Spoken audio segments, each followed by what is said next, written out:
All right, it's April 23rd, 2023.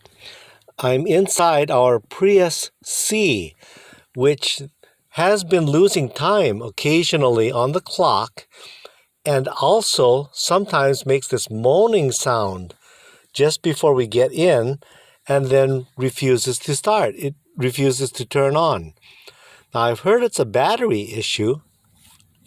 So what I did was I hooked this multimeter to the battery. I'm sitting in the back seat because the battery is, I don't know if you can see it.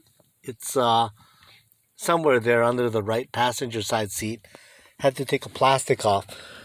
But I've got this DVM hooked up and 12.41 volts. That's not bad. Ain't so bad, right? For 12 volt battery, that's pretty good.